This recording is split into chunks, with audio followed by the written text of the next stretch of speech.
Focused, Chapter 8. The next morning, Henley opens the door to my bedroom, puts her finger up to her mouth, and tiptoes across my room. "Be quiet," she whispers to Hilda. I keep my eyes mostly closed because I don't want her to know that I'm already awake.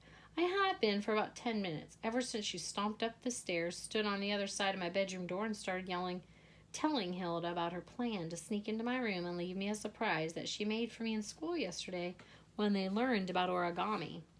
Henley puts the gift on my bedside table and scampers away, forgetting to close the door behind her. I pull myself out of bed and look to see what she left me. It's a paper fortune teller. I pick it up and slip my fingers into the pockets. There are 4 sides, and each one's a different color: purple, pink, blue, and green. I pick blue and pull the corners apart. There are numbers inside, 1 through 8. I choose 5, open the tab, and read the message written in Henley's slanted pink handwriting. "You are going to win today." There are hearts and stars and exclamation points. I can't help but smile. I start over. This time I pick purple and the number 3. I open the flap and read the message.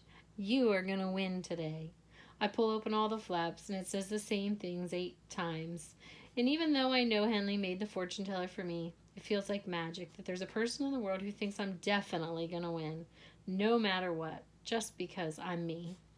My phone starts buzzing, but I can't find it. It's not in any of the places I usually put it, so I follow the rumbling over to my dresser. Only it's not there either. I stand still and listen for the buzzing to start again. The sound is muffled, but I know I'm close. I open the top drawer and rummage around the socks and t-shirts until I find it all the way in the back. It's red. "Ready to win?" "Don't jinx me," I write back. "Impossible. What are you thinking?" "I'm scared to play and more scared not to play. Are you okay? What ended up happening with your dad?" "Don't change the subject," he texts. "That seems right to me. Your first tournament is a big deal, but you're going to be great. I know it." "Thanks," I tell him. "See you soon." I only have an hour before the match, and even though I should start my homework, I don't want to. I push my backpack farther into the closet and shut the door, trying to block out everything I have to do after chess. I sit on the carpet and take a deep breath. I need to stay focused and positive if I want to win, and I do more than anything, but I keep wondering if I'm ever going to get a chance to play. I try to pretend it's already been decided, but the information won't stick. Maybe I should do my Spanish homework. I could get it over with it quickly, and then I'd feel better about everything. Or worse. That could happen. I don't know.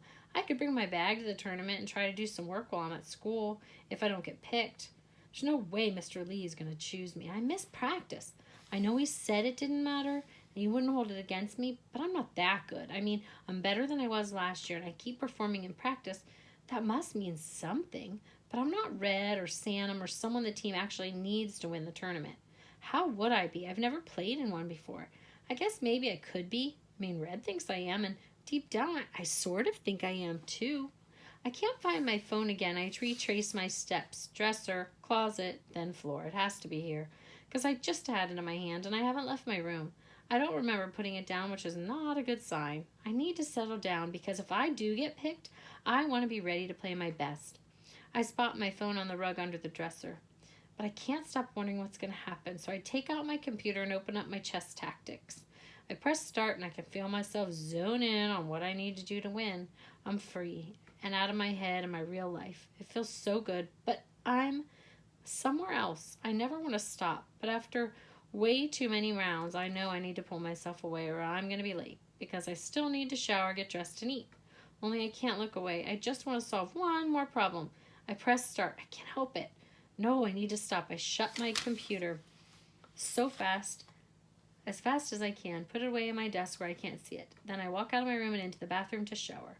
I'm still thinking about how badly I want to play one more round when I walk back into my room, but I don't let myself go anywhere near my desk. I open my dresser, take out my chess team jersey, and pull it over my head. It's green with yellow writing because those are the school colors. I glance at myself in the mirror. Looks good. The bright green makes my eyes pop the way makeup should, but never does.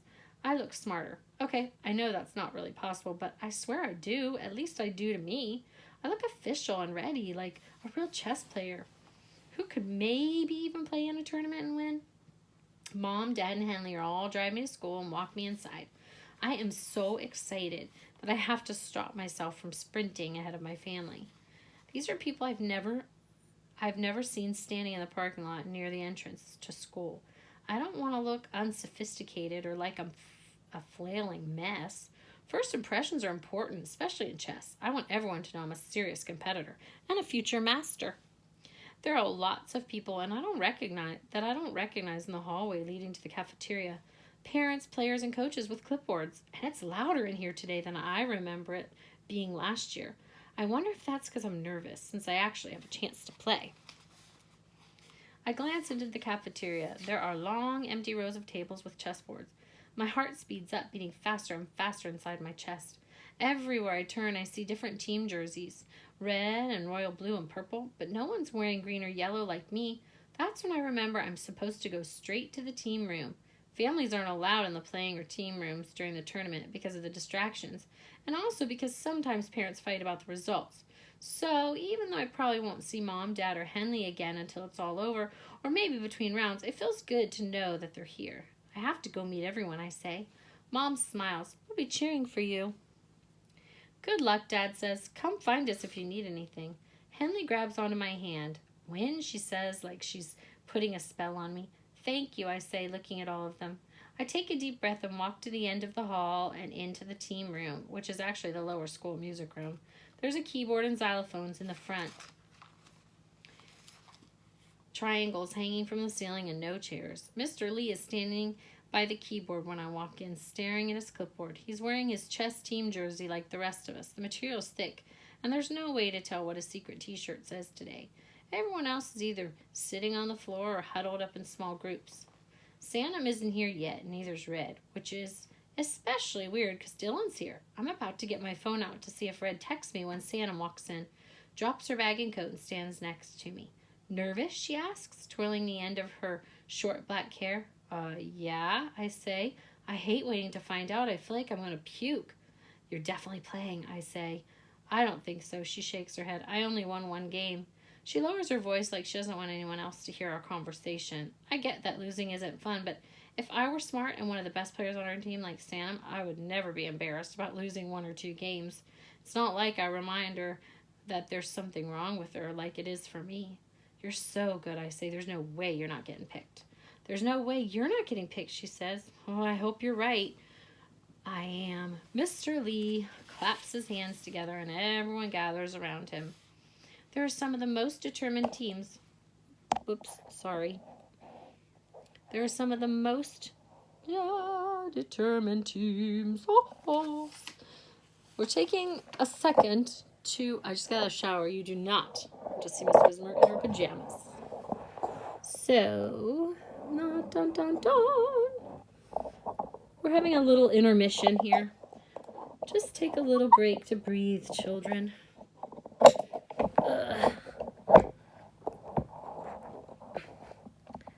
Back. Miss Wismer. Okie dokie. We're back. Mr. Lee claps his hands together and everyone gathers around him. There are some of the most determined teams we'll compete against all year. I want you to stay positive for one another throughout the entire tournament. It's hard for me to concentrate on what he's saying because people keep walking by the door and I can't help but look to see if any of them are Red. Chess may sometimes feel like an individual game, but it's not. We're a team, Mr. Lee says. The only way to win is if we work together. Those who are playing today and those who aren't, whether it's your first tournament or your 20th, competing on this level is challenging. His eyes wander around the circle, landing on each of us. I wonder if he's noticed that Red's missing. In some ways it gets easier, and in other ways it's always hard. I hope you'll be encouraging and supportive of one another throughout the day. I glance at the door again. It's still not Red. I'm starting to worry. Maybe his mom made him go to New Hampshire. Now I wish I'd checked my phone. 12 of you will be representing our team today. You've each played very well over the last few weeks and proved you're ready to compete. Mr. Lee looks at his notes. I take a deep breath. I really hope my name is on that list. It has to be. Maddie and Lily, Mr. Lee says, then looks at each of them before his eyes drop back down into his notebook. Quinn, AJ, and Perry. He scans the group. Quinn smiles, looking around at everyone like she wants to make sure the whole team heard her name called. That's 5 of the 12 spots. Breathe. There are still 7 left. Layla, Ethan, and Red, Mr. Lee says. Okay, now 4. But it's fine. Don't freak out yet. Has anyone seen Red? Mr. Lee asks. His eyes sweep across the room and then weave back around in search of him. I think there's someone by the door, but the person keeps walking. It's not him. Sam and a few other people look at me. Only I don't have the answer. I don't think he's coming, Dylan said, like maybe he knows something I don't. I wish it didn't bother me, but it does. Okay, Mr. Lee drags out the word and shakes his head. So we know it's actually not okay at all. Moving on, he says. Ella and Isaac. Now, these are the only 2 spots left, and he still hasn't called Dylan or Santa, which is really not great because they both have a lot of experience playing in tournaments. And if I were Mr. Lee, I would definitely pick either of them over me, especially now that Red isn't here. Dylan, score. Dylan fist bumps Isaac. And last but not least, Clea. He says my name so fast I almost miss it. Except he's looking right at me, so I know it's real. He picked me. I'm playing in the tournament, and since Red isn't here, let's go ahead and have Harrison sub in for him. You're playing, Sanam shrieks. Her voice sounds happy, but she's staring at the floor. Like her head is so heavy she can barely hold it up. Are you okay? I whisper. She wipes her eyes on her jersey, and I can see how disappointed she is she's not playing. I'm really happy for you. She looks up at me, like she wants me to know that she means it. Thanks, I say, because it feels good to have her on my side. Hands in, Mr. Lee says. I follow everyone's lead and put my hand in the middle of the circle. Win on 3, he says. 1, 2, 3. Win, everyone shouts at the exact same time. I feel chills up and down my arms and adrenaline pumping through me. Mr. Lee makes a few announcements about what we're supposed to do between games. We're divided into quads for this tournament, which means I'll play 3 rounds of chess today. When Mr. Lee is done explaining everything, I rush over to my bag and I pull out my phone as fast as I can to find out what's going on with Red. Only I don't have any messages from him. No missed calls or voicemails or texts, nothing. Are you okay? I write to him. I stare at my phone, willing him to write back before someone notices I'm standing there instead of checking the pairing list and taking my seat. When I look up again, most of the team has cleared out of the room. I'm alone and he still hasn't written back. I put my phone on vibrate, slip it in my pocket, even though it's against the rules, and sprint down the hall to find my name. I'm playing black and my opponent is someone named Ruby Jacobson. Most people are already in their seats by the time I walk into the cafeteria and look around the room for my board. Even though technically no one's talking, it's even louder in here than it was in the hall. Every whisper and sigh echoes off the walls, bouncing around the room and back at me. When I spot my board in the middle of the center table, I walk over, shake Ruby's hand, and sit down across from her. She has wide eyes, long red hair and a French braid and a freckly face. I really wish the copper streaks didn't remind me of Red and the fact that I still haven't felt my phone vibrate. There are people on all sides of me, and the boards feel cramped even closer together today than during practice, even though I don't think they are. I can feel my shoulders scrunched together like I'm trying to make myself smaller so I have more space and air and quiet to myself. Only it doesn't help. There's a heavy breather on my left, and the girl on my right sounds like a cow chomping down on too many pieces of cinnamon gum. The strong smell makes me queasy. I don't know if it's because the room is bigger or because there are more people than I'm used to, but I can't turn off all the noises, pencils and fingernails tapping and scratching. I'm suffocating on other people's sounds. I take a deep breath and remind myself that Mr. Lee picked me to represent our team. I can't let everyone down. I visualize my pawns keeping each other safe so that hopefully in the end game they can get promoted and help me win my first round. I can do this. I open my chess notebook and pick up my pencil. Move, let go, tap, write. I sing the words over in my head.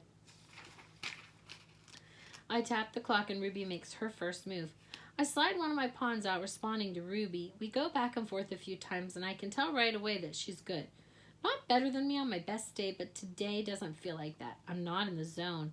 I glance away from the board so many times, which I never do. I try to concentrate for long enough to chart my next few steps, but the girl with the gum is slurping and swallowing and gnawing, and I'm pretty sure my phone is buzzing in my pocket. I don't let myself look away from the board. I move my rook over and capture the enemy queen, but I can't stop worrying about Red. Ruby takes out my bishop with hers, giving her direct access to my king. I slide my king over one square, tap the clock, write down both of our moves, and look back as fast as I can, because I need to know what she does next. There are adults on either side of the doors that separate the cafeteria and the hallway, whispering and setting up snacks, like they don't realize we're all in here trying to play chess. Mr. Lee walks over to them, holding his finger to his mouth, and they immediately stop talking. But it reminds me how many other noises there are and how distracted I am. I look back down at the board because I need to focus on what's happening in front of me. It's the only way I'm going to win. Ruby moves her pawn up one square, smiles with her eyes, and taps the clock. My king is in danger. I just need to find a place to move. Only every square is taken by one of the pieces or under direct attack of one of her bishops. Checkmate, Ruby says. It's over. Just like that, she's won.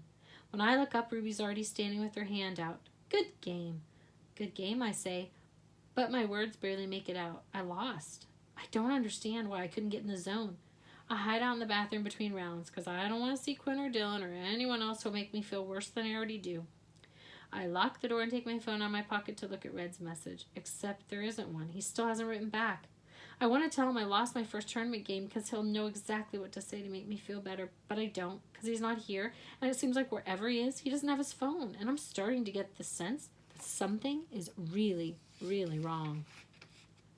I hope you're okay, I text.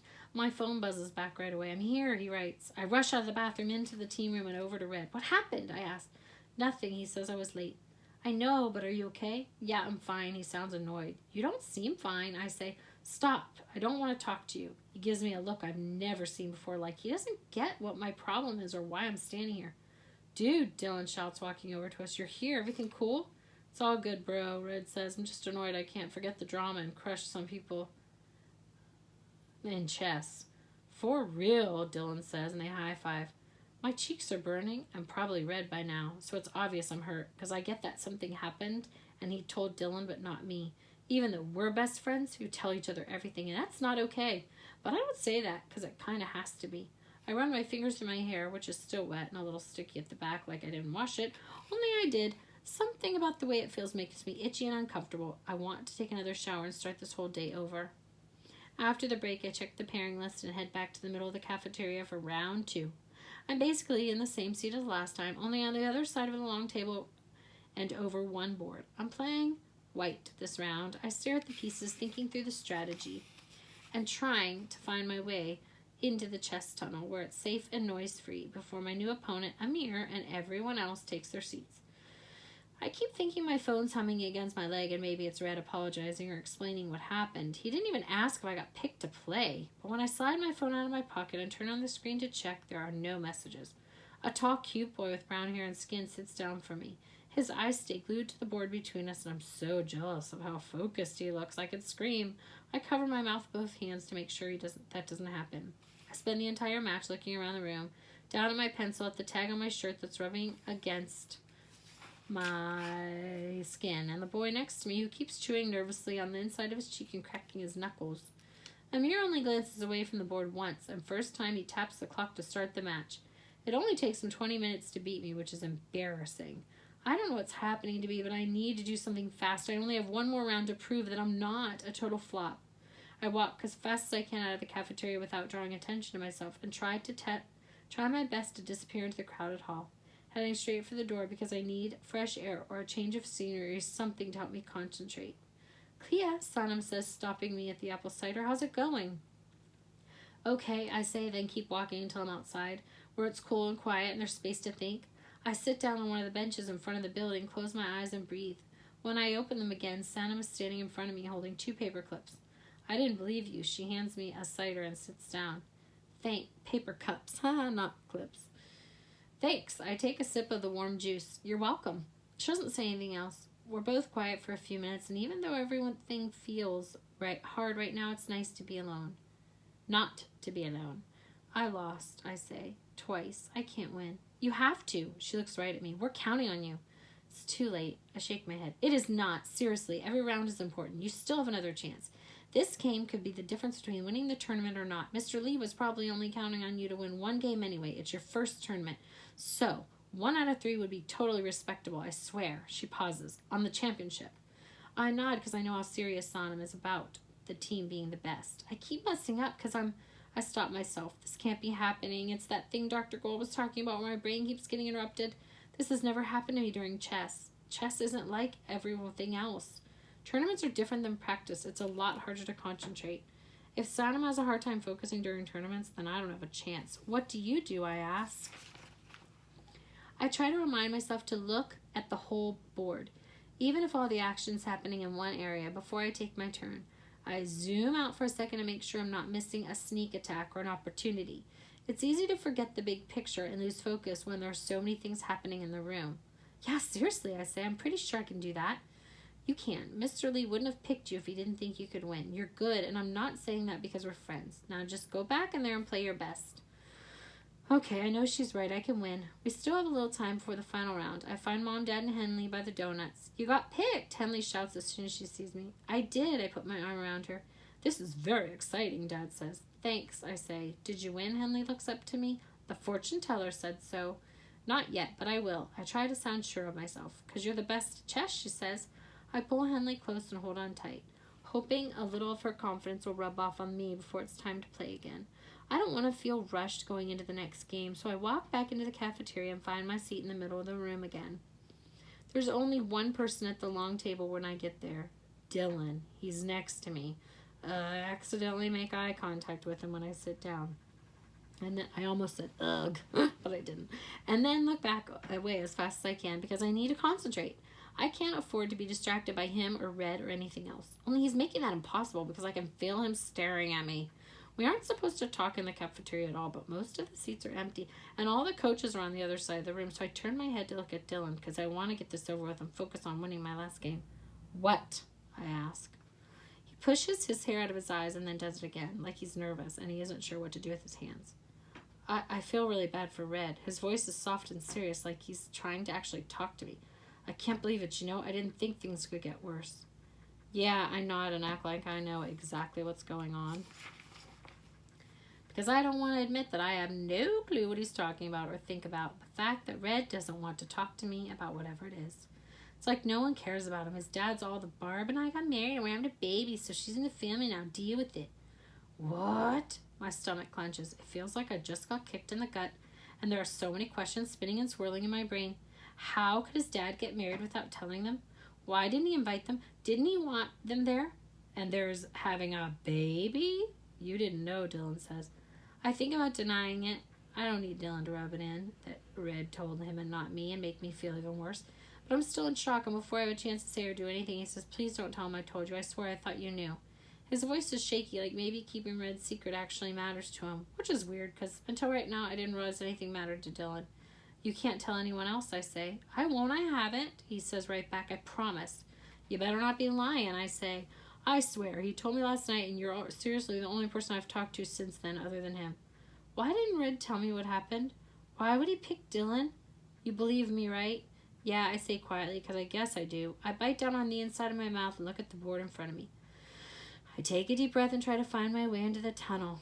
I still have a chance to make a comeback. Santam said so. Right now I need to forget about Red and Dylan and win my match. A few minutes later, my new opponent, Reagan, is sitting across from me. I glance up right before we start playing, and then I don't look away again for the entire game. I follow Santam's advice and remind myself to scan the whole board every time it's my turn to make a move. Zoom out, move, let go, tap right. Only it doesn't matter that my eyes are laser focused because my thoughts are pinging from Red to the baby to all the things I could have done to make him not want to tell me. Then back to the board. I'm trying so hard to concentrate, but before I realize what's happening, ping, I'm on the next thing. It's like my brain's on scan, shuffling through radio stations, and there's no way to press stop. No matter what I do, I can't get my mind to stay in place or on track on chess. I don't have time to think ahead or come up with a plan for any pieces, and without a strategy, there's no way I can win. When the third round's finally over and I've officially lost all 3 games, the adrenaline pumping through me starts to evaporate. My eyes are heavy. I'm having a hard time keeping them open. I can't stop yawning. I could fall asleep standing up on my walk from the cafeteria to the team room, which is all happy and hopeful and makes everything worse. I hand my notations to Mr. Lee. He glances down at the answer key to see what happened and back at me. His forehead wrinkles up like a ruffled potato chip, and I can tell he's sorry I lost, and maybe sorry that he let me play. I want to apologize for being so bad, but I'm afraid if I say anything, I'll start to cry, and I can't. Not in front of the team. I've already embarrassed myself enough for the day. I was the wrong choice. It should have been Santam or anyone else. I'm not as good as he thinks, not at chess or anything important. I stare at the floor and walk straight to the back of the room, wishing I could vanish into thin air. I'm sick of disappointing people. I plant myself in the back corner and try to hide. Quinn walks right over and sits down. Win or lose, her voice cuts into me. She's waiting for my answer, like where we stand is still all up to me. And I guess that's because it's up to everyone playing to win. And I lost. I had a chance to help our team, and I let everyone down. I take a breath. Lose, I say as fast as I can. Seriously? You didn't win one round? I shake my head. She rolls her eyes. I knew you were bad, but no one loses all 3 games.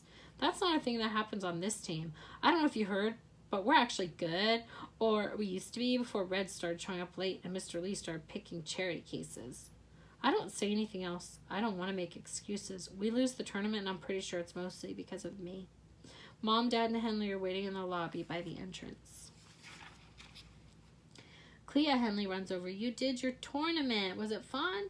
I look behind me to make sure no one from the team's standing there, and I turn around and force myself to smile for my sister. I want her to know hard work pays off and fortunes are real and everything is possible, because those things are true for her, even if they aren't for me. You know it. My voice sounds a little too happy. I hope she can't tell. Yes, she says, rushing to keep up. I knew it. I push open the door to the building and walk outside. Luckily, we parked right in front of the school, so we don't have to walk too far to get away. Clea, honey, we're so proud of you for giving it your all and trying your best. Mom rubs my shoulder. I want to scream at her that today was the exact opposite of my best, but I bite down on my lip as hard as I can, because I don't want to freak out in front of Henley. Only I keep thinking about what Sanam said. The tournaments are different than practice. It's a lot harder to concentrate in a big room with all these people and pressure, even for someone without ADHD. Out of nowhere, I'm afraid it doesn't matter how well I can play in practice, or that I'll always be able to get in the zone during chess. Maybe tournaments are like tests, and no matter how hard I try, I just can't be good. When we get home, I go straight up to my room. Hilda races after me, following me onto my bed. She sprawls out, resting her head next to mine, panting her hot air in my face. Like she knows something's wrong and she's trying to protect me. I unlock my phone and reread Red's and my texts over and over, looking for clues, because I don't get what happened. Why would he tell Dylan and not me? But I still can't find the answer, and he hasn't written anything new. I need to stop thinking about him because it's not helping. I put my phone down and it starts buzzing. It's a text from Sanam. Are you okay? Not really, I reply. I messed up. It's okay. It was your first tournament. You'll learn to play under pressure. We lost because of you. Because of me. That's not how it works. That's what everyone probably thinks. Maybe she texts. I'm glad she doesn't lie to me, but they're wrong. You weren't the only one who lost. It was a pretty tough day. Red didn't show up in time to play, and Quinn lost all but one game. I didn't know that, I tell her. It'll be fine on Monday. Thanks, I text, because I like she's trying to make it better. It does help. I should start my homework, but I'd rather read my new book about the history of magic, so I do that instead. I'll deal with everything hard tomorrow. Chapter 9. When my alarm goes off Sunday morning, I pull myself out of bed, shower, and make my breakfast. I have a whole plan to get up early and start my homework right away, but as soon as I'm back upstairs, I can't stop thinking about chess. I just want to win a few rounds. I tell myself I'm only allowed to play for 15 minutes, and I'll do my homework at 9:15 a.m. on the dot. Except, once I get started, everything around me disappears, and I'm floating and focused. And the only thing that matters is solving the challenge in front of me, putting each piece in the right place. I'm on a roll, and I don't want to stop because it feels good to play like someone who could win again. The next time I look up at the clock, it's 9:36. Oops, I guess I'll start my homework at 10 instead. Before I realize my time has even passed. It's 9:55. I'm right in the middle of a really hard puzzle that I want to solve because I'm pretty sure I can, but I know if I don't walk away right now, I'll feel even worse than I do about the fact that it's Sunday at 9:56 and I haven't done any homework. I shut my computer, stand as fast as I can, and open my closet. Even though I bought the cutest, happiest backpack I could find with green and pink flowers, it still looks sad and crumpled, shoved into the corner next to a pair of shoes.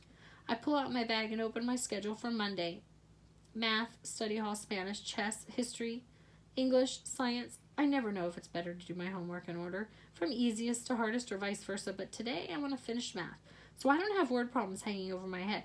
I wander downstairs to look for Dad because I missed 2 classes last week and don't get on anything on integers, not even a little, so I really need his help. He's not in the kitchen or family room, but I can hear him talking, so I follow his voice down the hall toward the small office he shares with Mom.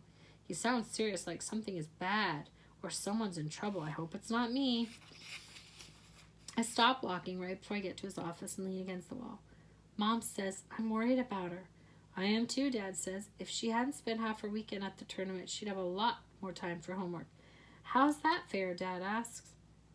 It's not, Mom says tensely, but it's true. Maybe. I swallow hard. The reality is chess is taking up a lot of time and energy she could be spending on homework, schoolwork, Mom says. I know she loves playing and I want her to be able to do everything she loves, but chess can't be her priority now. It's not like she's going to be a professional chess player. I really think if she has more time to study, help from Miss Curtis, and medication, school would be less overwhelming. Dad sighs again. I hold my breath and wait for him to say something else, to defend me. I agree with you, he says. I have to jump on this call, but we can talk more after. I'm not sure there's anything else to say, Mom says. We have our plan. I don't wait to see what happens next. I tiptoe as fast as I can down the hall, up the stairs and into my room. I open my math textbook and start reading the chapter on integers from the beginning, hoping the information will sink in this time. When Mom shouts, Henley, Cleo, time for dinner, I've only finished half my homework. The last thing I want to do right now is sit across the table from my parents, but I'm hungry and I need energy to finish everything that's due tomorrow. The kitchen's warm and it smells like tomato sauce and melted cheese. Mom waits until we're all sitting before she takes the eggplant parmesan out of the oven and brings it to the table. It doesn't matter that Mom says the food's hot and we should let it cool down. As soon as a piece of eggplant parm's on my plate, I take a big bite and burn the roof of my mouth. I don't get why I just didn't listen and wait a few minutes. The worst part is after that, my mouth hurts whenever I eat anything. Even the salad feels like it's cutting into me. I act like I'm taking my time because I don't want to hear Mom say that she told me so. I already know she's right and I'm wrong. But only about this. She's wrong about chess.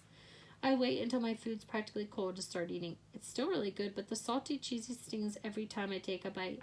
As we're finished eating dinner, the phone rings. Henley jumps up and runs over to answer it. Hello, she says into the receiver. Then she looks at me. It's for you. I have no idea who'd call my house. Other than, oh no, I really hope it's not Mr. Lee telling me he's never seen a worse performance in his life, even though every 7th grader is technically allowed to be on the team. He's suggesting I quit because I'm that bad. Henley hands me the phone and then sits back down. Hello? My voice is so quiet I hardly recognize it. The person on the other end is breathing hard and it sounds like whoever it is might be hyperventilating. Can you come over, please? Red's words spill out of him between gasps. You didn't pick up your phone. I'm sorry. I didn't tell you. He pauses to breathe. I'm grounded. I can't leave. But you can come here. My mom said, Red, I'm coming over right now. Just stay where you are, okay? Okay, he says. Promise, I ask, because Red has run away before. He found out his parents were splitting up. It was bad. His mom had to call the police. I'm nodding, he says. When I look up, Mom's getting her car keys. I don't have to say anything. She knows exactly where I'm going. And even though it's only a few streets away, the sun is going down, and I know she doesn't want me walking to his house at dusk. Mom and I are both silent on the ride to Red's house, but when she parks the car in his driveway, she grabs onto me and pulls me close to her and says, I love you, Cleo. I'm very proud of you. You're a good friend. All of a sudden, I wonder if maybe, you know about Red's dad and the baby? I ask before I can stop the words from falling out of my mouth. She nods, and I realize that if Mom knows, eventually other people will know too, and they'll talk about Red and his family and how everything's a mess. I have no clue what I could ever say to him make this okay. Red's going through something really hard, Mom says, but he knows he can count on you to be there for him. I don't even know what to say. Then listen and let him talk about whatever he's feeling. That will help. What if it doesn't, I ask. It will, Mom says. Maybe not today. It's going to take time for Red to process everything that's happened with his dad, but being there for him right now when he's in pain will help him, because no matter how bad he feels, he knows he's not alone. Okay, I say, I get it. Good, she says. Promise you'll call me if you need anything. I promise. Mom hugs me, holding me tight, and then kisses my forehead. I get out of the car and knock on the front door. Red's sister Eddie answers. Her strawberry blonde hair is in a huge floppy bun at the top of her head that makes her look cool and casual. He's in the basement, she says, and before I can say anything, she's gone. I take my shoes off and leave my jacket on, zipping it all the way to my chin. It's cold inside and the lights are off. It feels emptier and sadder than usual. Red lives in this kind of house where everything's quiet and white and beige and no one ever spills. They never have eggplant parm with red sauce for dinner. There's no clutter or pictures or anything that indicates people actually live here. The furniture reminds me of Marshmallow and spaceships put together, and all I can think about is what it feels like to take one of Henley's purple markers and would draw hearts all over everything. When I get down to the basement, Red is slumped on the couch, sinking between white leather cushions. I sit down on the empty half of the sofa and face him, crossing my legs into a pretzel. He looks small and deflated, like everything happy has been drained out of him. I'm afraid that if he sinks any further into the fluffy cushions, he might fade away completely. Dylan told you, right? His voice cracks. Yeah, I nod. I still want to know why he didn't tell me, but I can't ask him now. Does everyone know, he asks. I really don't know. I mean, my mom knew why I was coming over and I didn't say anything, but maybe your mom told my mom. I was just starting to get used to how bad everything was. I hated it that he moved to Colorado with Barf, but deep down I knew we were more important. Kids come first, but now, he shakes his head, he's going to have a new kid and a new family, and it feels like they're more important than us, or at least the same amount of important. We already have to share everything else with her. I just wanted one thing that was ours. Red can't hold his tears back. I reach out and take his hand. It's a little too warm, like he's overheating. I want to scream for him, but it's not fair, and I hate this. I scream for him that it's not fair, and I hate that this is happening. But I don't, because I know it won't help. We sit in the almost dark for a while, until Red stops crying and closes his eyes. When he opens them again, he says, I really wish I didn't care what he did. Then it wouldn't hurt so much. He's your dad. I'm pretty sure it's impossible not to care. Eddie doesn't. She acts like she doesn't, I say, but you know she cares. She's really good at pretending our dad doesn't bother her, he says. I wish I could do that. I bet it would make everything way easier. Yeah, but I think it's probably better to be honest about what's actually happening, even if it's harder. Maybe, he said. The worst part is it doesn't even matter that I hate him. He gets to start all over with a brand new baby. He doesn't need me. I don't think that's how it works, I say. He shrugs. I'm sorry. I say it's not fair. Thanks for coming over. Always and no matter what. I know, but thanks. Everything's still bad, but I can tell it's going to get better.